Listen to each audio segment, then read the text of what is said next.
Assalamu alaikum, peace be with you. I'm your brother in faith, Shabir Ali. I bring you another book review, and today a very interesting book. It's this one. It's called Q, the Earliest Gospel by John Kloppenborg. Now, John Kloppenborg is a renowned scholar in the field of Q studies. Was professor at the University of Toronto when I was a student there, and I would have been glad to study under him. But alas, my department was in tafsir, Quranic interpretation, and this was an entirely different field, and I did not get the chance to study under him. Nonetheless, at least I can read his book and get some of his knowledge. Now, this is a very interesting book because of its subject matter and contents. Q, what is Q? Q, the letter Q stands for the German word Quelle, which means source. And scholars have given this name to a document which has not been discovered as a physical document, but has to be reconstructed and has been reconstructed to as much the extent that scholars can reconstruct it from the Gospels of Matthew and Luke. So I may as well start at the beginning. So in the Christian Bible, there are 4 Gospels. They're called Matthew, Mark, Luke, and John. Of them, 3 are called Synoptic Gospels because they can be viewed together. Their stories are so similar, and the general outline of the stories, the very outline of the Gospels, like sequentially we can see the events unfolding one after another, is similar. That general outline is similar among the 3 Gospels, Matthew, Mark, and Luke. Well, not only is the sequence so similar, but also verbatim, the wording is so very similar that scholars have had to posit sources for these and to think about the literary relationship between these or among these 3 Gospels. So either the 3 of them are based on a singular other document, or one is copied from another, and so on. So John Kloppenborg, in his book, goes into great detail to ask, how do we know that there was a Q?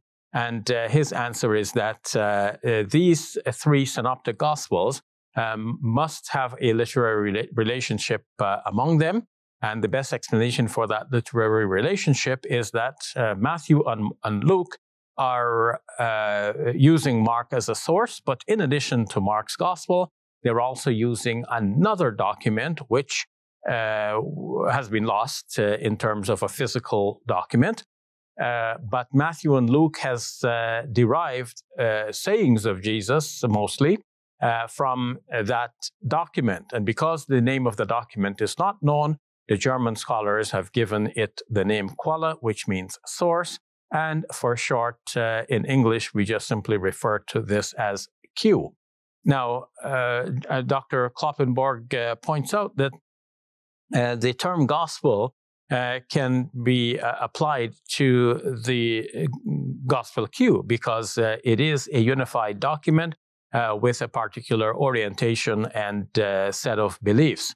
So just as the Gospels have been called Gospels mainly in retrospect, the Q Gospel can also be called a Gospel also in retrospect. So what the scholars have done, scholars before John Kloppenborg, such as James Robinson, is that they have reconstructed from Matthew and Luke the Q sayings, the sayings that they have derived from the Q Gospel. And John Kloppenborg has given his own version of that Q Gospel in the few pages. As we can see here, not that many pages make up what is called the Q Gospel, but nonetheless, it is a very important and significant discovery. So we get something like the famous Lord's Prayer.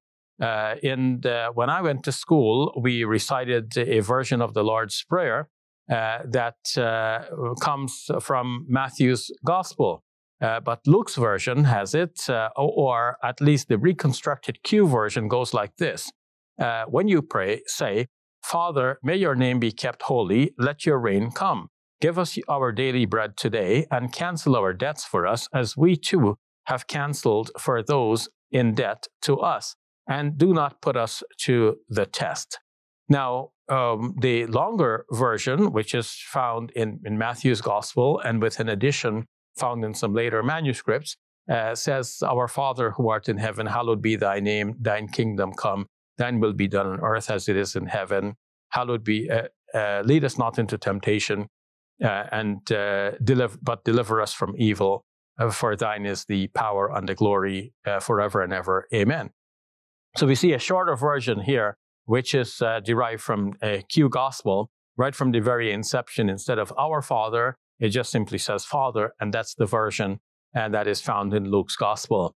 Now, when the sayings of Q are numbered, as Dr. Kloppenborg points out, the numbering it follows the chapter and verse numbers of Luke's Gospel, because it is thought that Luke's Gospel preserves the sequence probably better than Matthew does. It seems that Matthew combined a lot of these statements into a longer discourse, which Matthew gives as the Sermon on the Mount. And so we must go back to Luke often for the original, the disjointed statements.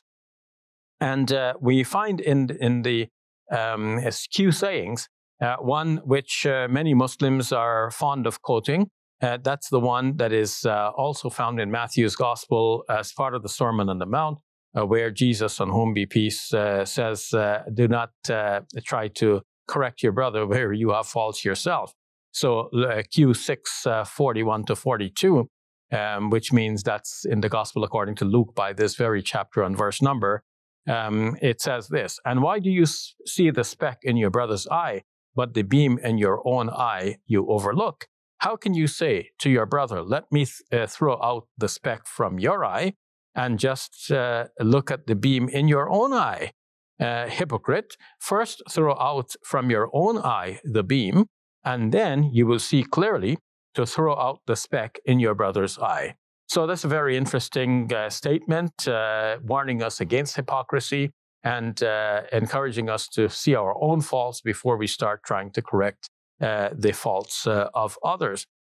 Now, because the physical Q document has not been found, and it only can be reconstructed from the Gospels of Matthew and Luke, John Kloppenborg goes into great detail to show that the Q document must have existed as a written document at one time.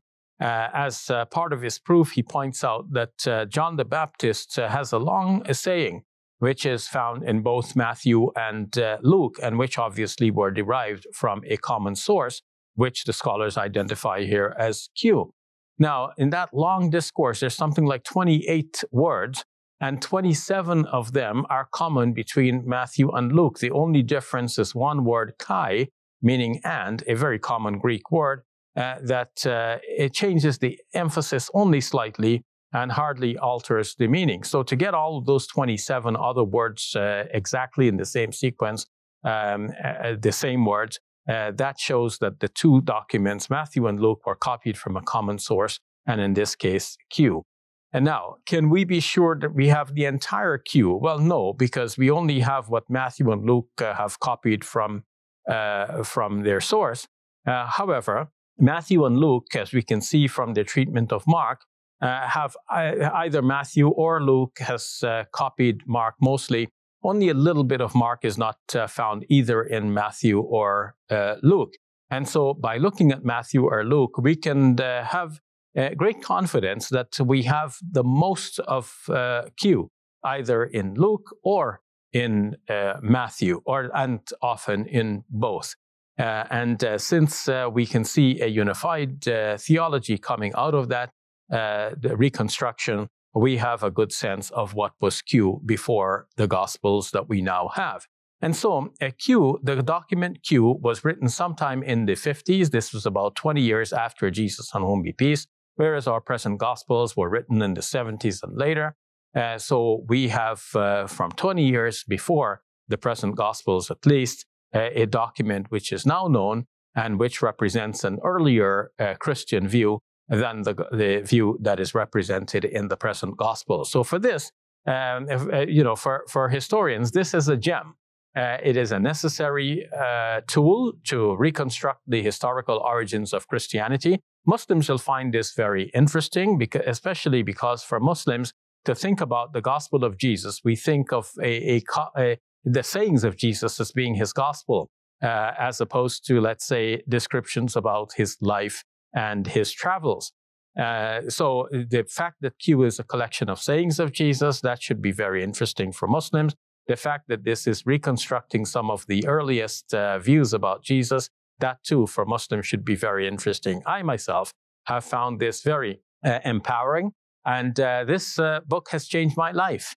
And I hope that it might make an impact on your life as well. Perhaps it might even change your life. Thank you for watching. I'm your brother in faith. Assalamu alaikum. My dear friends, I want to appeal to you to support the important work we're doing this Ramadan. Visit QuranSpeaks.com and click Donate. May God reward you for your generosity, and may you have a blessed Ramadan.